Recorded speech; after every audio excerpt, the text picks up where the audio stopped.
Bueno, la semana pasada nos quedamos en el número cuando hablamos hablando de la absorción, también hablando de la secreción. Vamos a pasar a hablar de la asa de Henle y terminamos con el químico. Entonces, en el caso del asa de Henle, el asa de Henle debemos recordar que se divide en dos porciones. Por un lado tenemos a la porción descendente.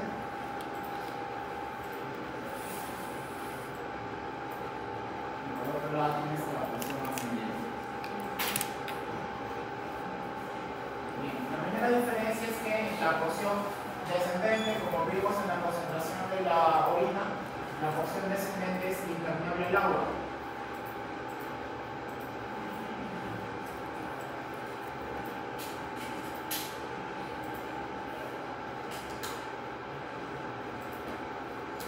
Es impermeable a los solutos, pero es permeable al agua.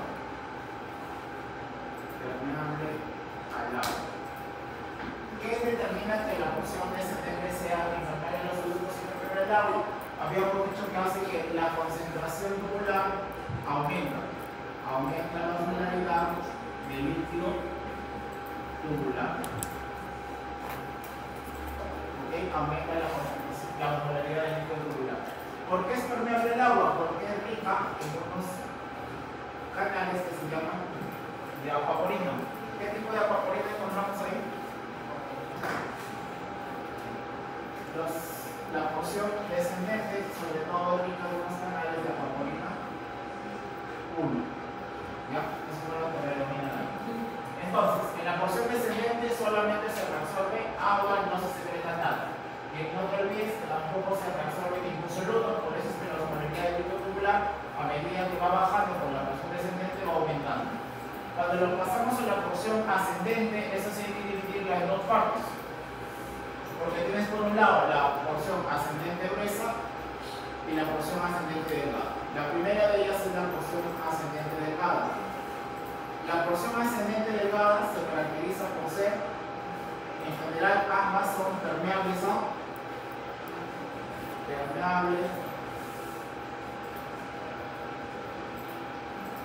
a los solutos, pero son impermeables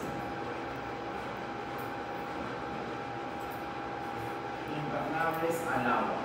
O sea, que solamente van a reabsorber solutos, pero no van a reabsorber agua. La porción delgada se va a caracterizar ¿por qué? Porque encontramos algo llamado los canales ENAC. Estos canales ENAC son canales epiteliales específicos del sodio. Estos canales ENAC permiten la difusión del sodio. Reabsorción de sodio por difusión. Y para que sea difusión, ¿qué tipo de transporte es?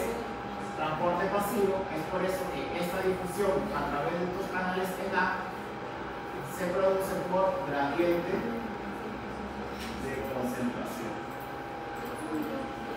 Gradiente de concentración. ¿Ok? Eso ocurre en la porción delgada del asa de Henle ascendente. Bien, luego pasamos a la porción gruesa.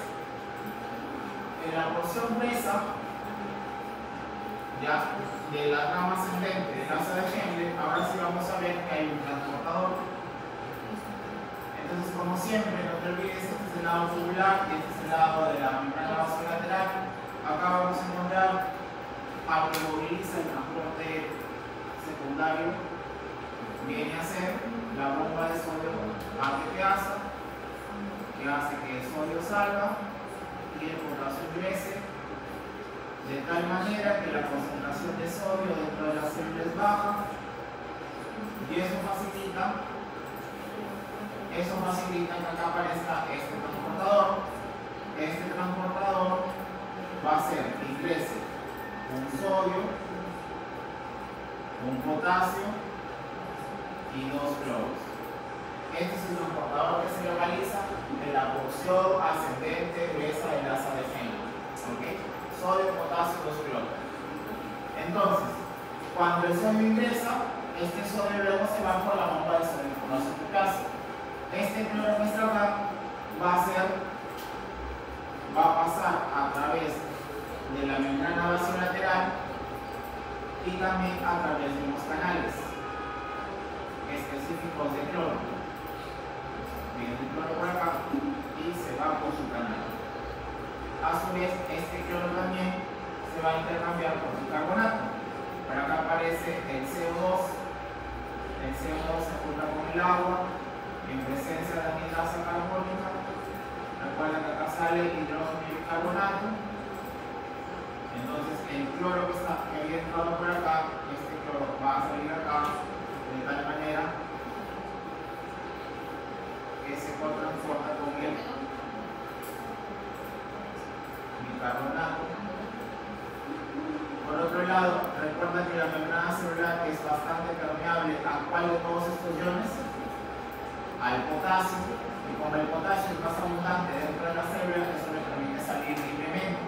Al salir libremente y ser un catión, lo que va a ocurrir es que el líquido tubular se vuelve positivo. Y se vuelve positivo porque el potasio es un catión.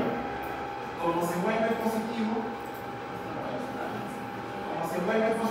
eso facilita de que los cationes que están de este lado, como por ejemplo el calcio, el magnesio, el mismo potasio, el mismo sodio, positivo y positivo, se repelen. Entonces facilita de que estos de acá,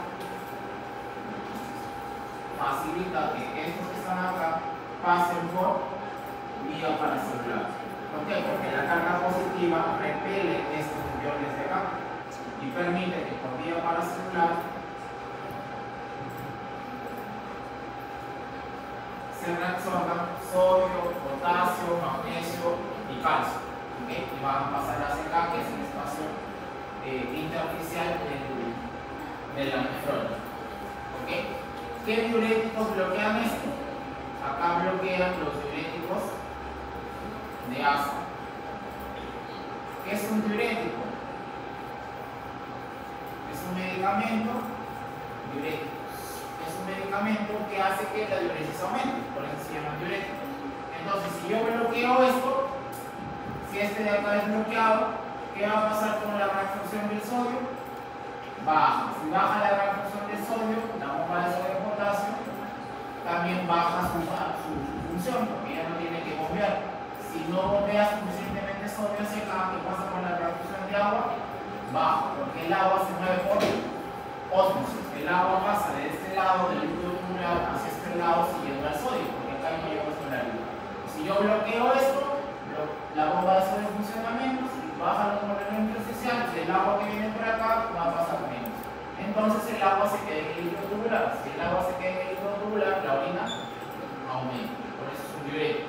¿Ya? El ejemplo más frecuente de un diurético, el que más se usa, es la furosemida. Bien. Eso respecto a la porción ascendente gruesa. Luego, ¿a qué vamos a pasar? Luego viene el túbulo contorneado distal. Pero acá vamos a hacer la diferencia que hay un túbulo contorneado distal inicial. Este túbulo contorneado distal inicial tiene características similares a la porción ascendente gruesa, excepto porque va a tener otro tipo de transportador.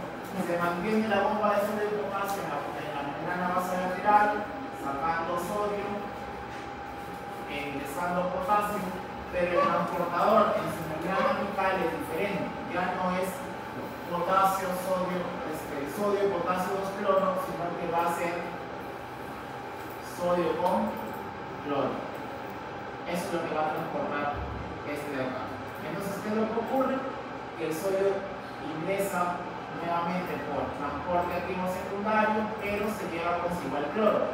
Esto solamente ocurre en el túbulo contorneado distal, son transportadores diferentes. ¿Okay? Pero otra característica del inicial es que, igual que la asa ascendente gruesa, es también impermeable. Es impermeable al agua. De tal manera que en los vidrios vas a encontrar que el asa del gel ascendente más el túbulo contorneado distal inicial se les conoce como segmento diluyente. ¿Por qué segmento diluyente? Porque como no tiene la capacidad de reabsorber agua, el agua se acumula dentro del túbulo. Y si se acumula dentro del túbulo, ¿qué pasa con la osmolaridad tubular? Disminuye. Por eso si a ti te preguntan qué tipo de líquido sale del asa de Henle ascendente y del túbulo contorneado distal inicial, respecto al plasma, su osmolaridad será hipoosmolar. Si la osmolaridad del plasma es de 280, el líquido que sale de la porción diluyente está alrededor de 150 miliequivalentes. ¿Ok? Se le llama porción diluyente de la nefrona a la rama ascendente gruesa más la porción inicial del túbulo contorneado distal, porque ambos son impermeables al agua. El agua se acumula, por tanto la osmolaridad tubular disminuye. Bien, pues este es el transportador que vas a ver en esta zona. ¿Qué otro segmento tenemos luego? Tenemos el túbulo contorneado distal final más el túbulo colector. Acá lo que tenemos que distinguir son dos tipos de células. Existen las células principales y existen las células intercaladas. Células principales y células intercaladas. Estas células principales son sensibles a la aldosterona. Entonces acá vamos a tener, recuerda que había los canales ENAC, acá vuelven a aparecer los canales ENAC, se localizan en la membrana apical. Estos canales ENAC facilitan que el sodio que está acá puede entrar hacia la célula. ¿Okay? Para que esto ocurra es porque la concentración del sodio acá es baja y la concentración del sodio es baja porque está siendo bombeado constantemente por la bomba de sodio y potasio en el gas.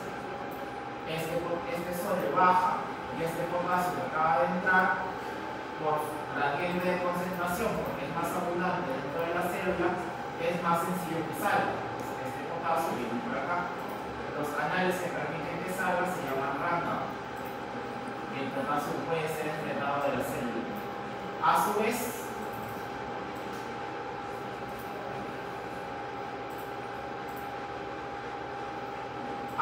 tiene que reabsorberse el agua. Entonces, para eso vamos a ver que por acá aparece la antidiurética. La antidiurética permite que el agua, ahora sí ya se pueda reabsorber, entra a la célula a través de unos canales de aquaporina.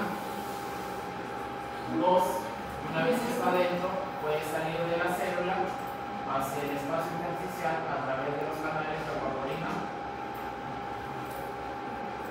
3 y 4. ¿Quién estimula la expresión de estos canales? Si hubiéramos visto cómo se llama esta hormona, la ADH estimula la expresión de estos canales de aquaporina.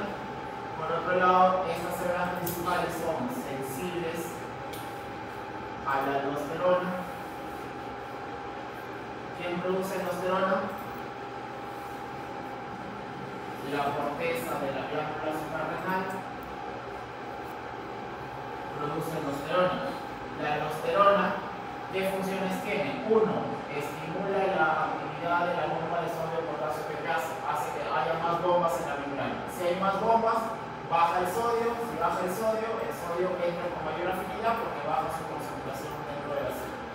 En otras palabras, la aldosterona tiene por función incrementar la reabsorción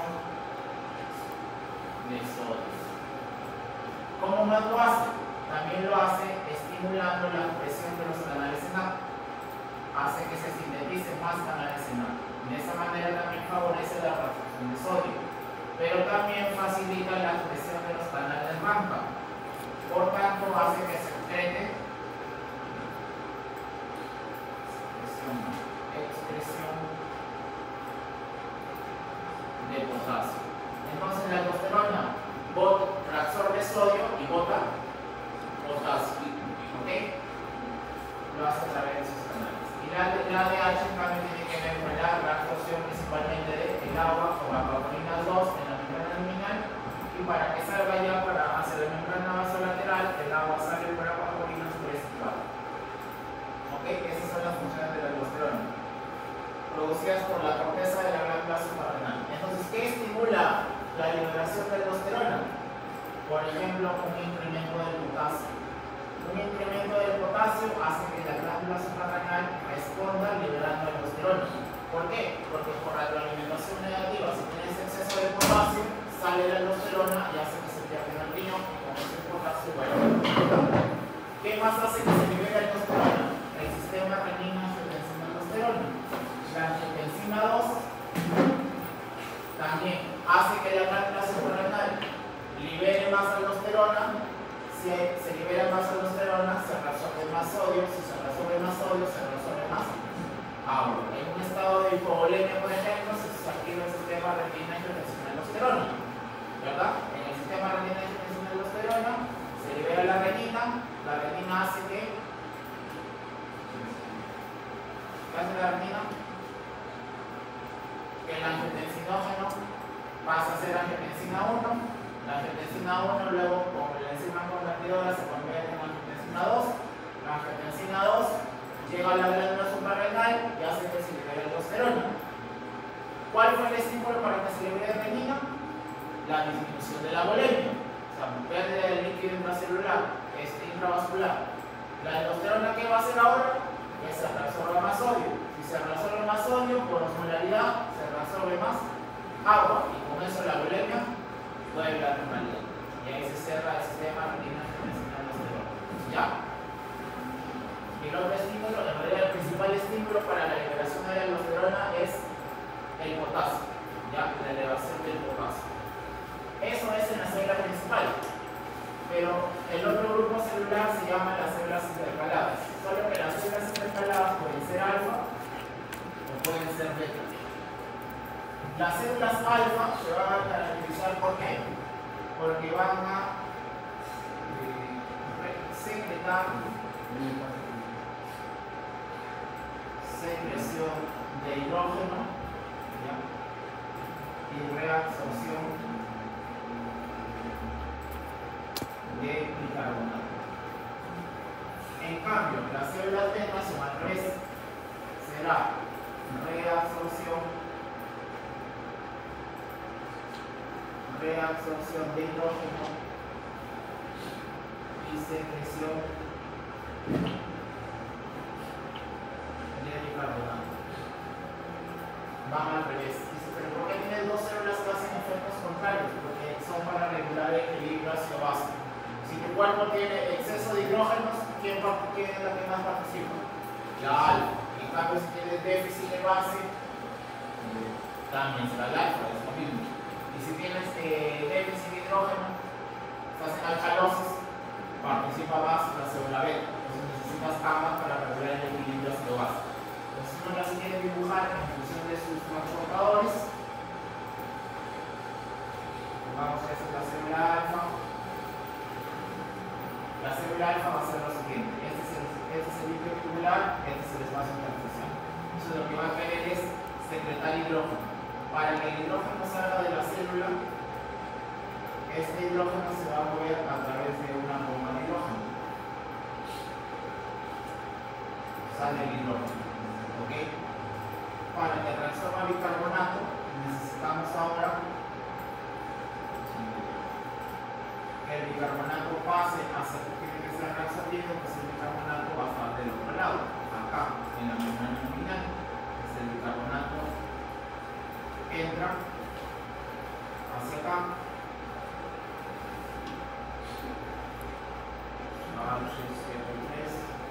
a su vez que se intercambia con cloro, entonces el cloro entra hacia la célula.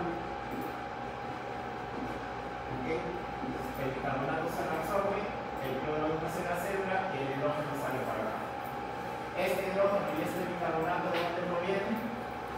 Del CO2 más agua, ¿verdad?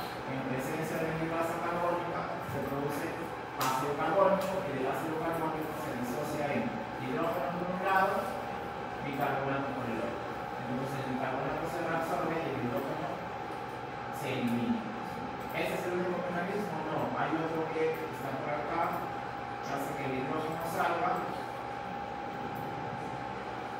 junto con el cloro, que fue el que vino por acá.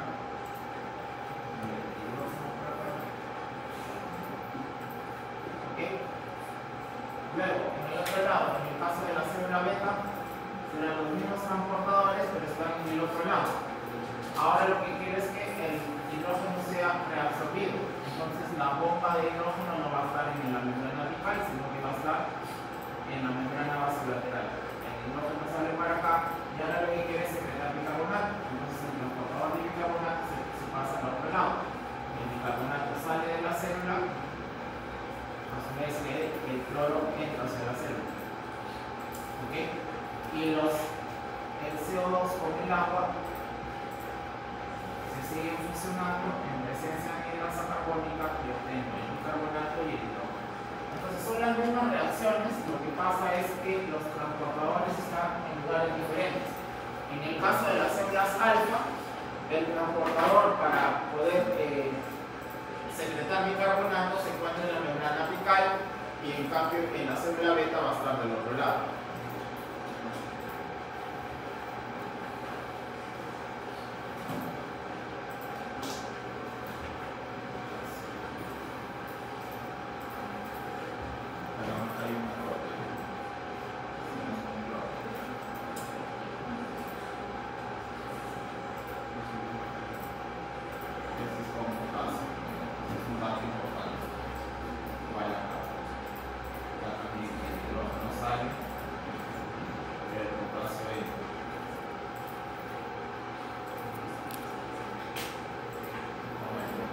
Siempre puede salir de la célula.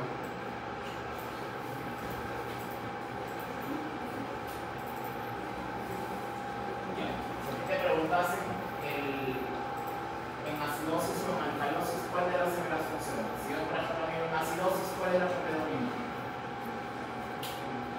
Alfa o beta. En un estado de acidosis. Predomina alfa, porque lo que quiero es botar el exceso de hidrógeno. En un estado de alcalosis, en cambio, predomina beta. Ya. En un estado de acidosis, entonces, tratando de botar hidrógeno, ¿qué es lo que gana?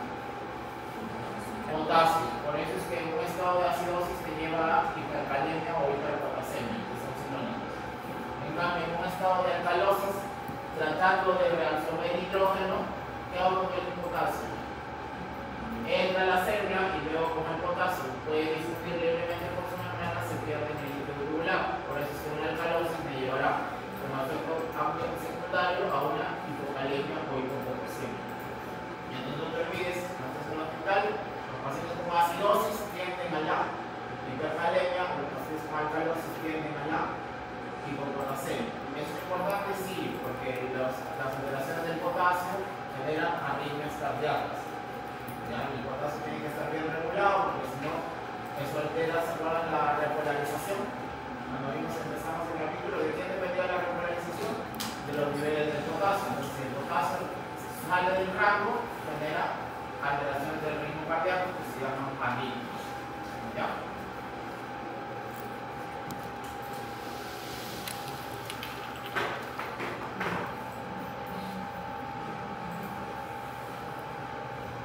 ¿Qué porcentaje del agua entonces se reabsorbía en el túbulo con torneo proximal?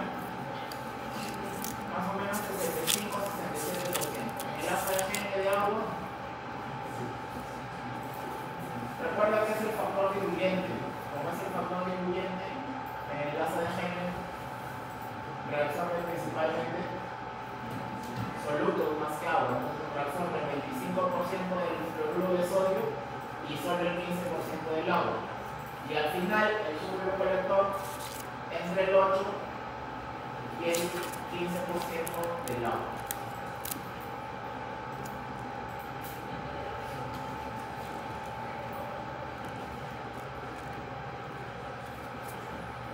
¿Dónde se resuelve el fosfato? En el proximal, solo en el proximal. No se resuelve el fosfato en ninguna otra parte del túbulo.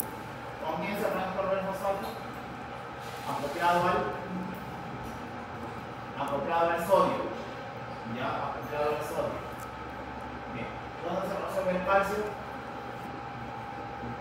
Eso vamos a ver en la que sigue ahora. La glucosa,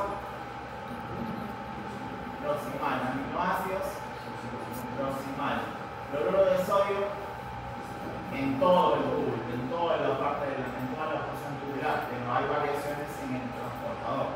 ¿Dónde está el transportador de sodio, potasio, 2-cloro? En la porción ascendente gruesa de la sodegenia.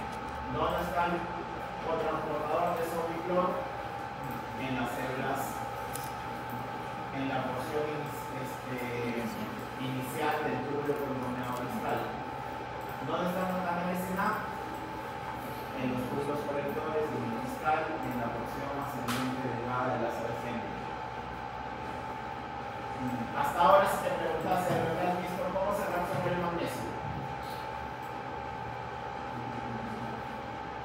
Por vía paracelular, ¿ya? Así, igualito en la clase pasada lo debemos haber puesto en el túbulo proximal. Ahí también, cuando puse arrastres por solvente, ahí se va el magnesio. Si el magnesio va por, no hay un transportador específico para el magnesio sigue nomás la corriente por vía paracelular. El calcio también es un área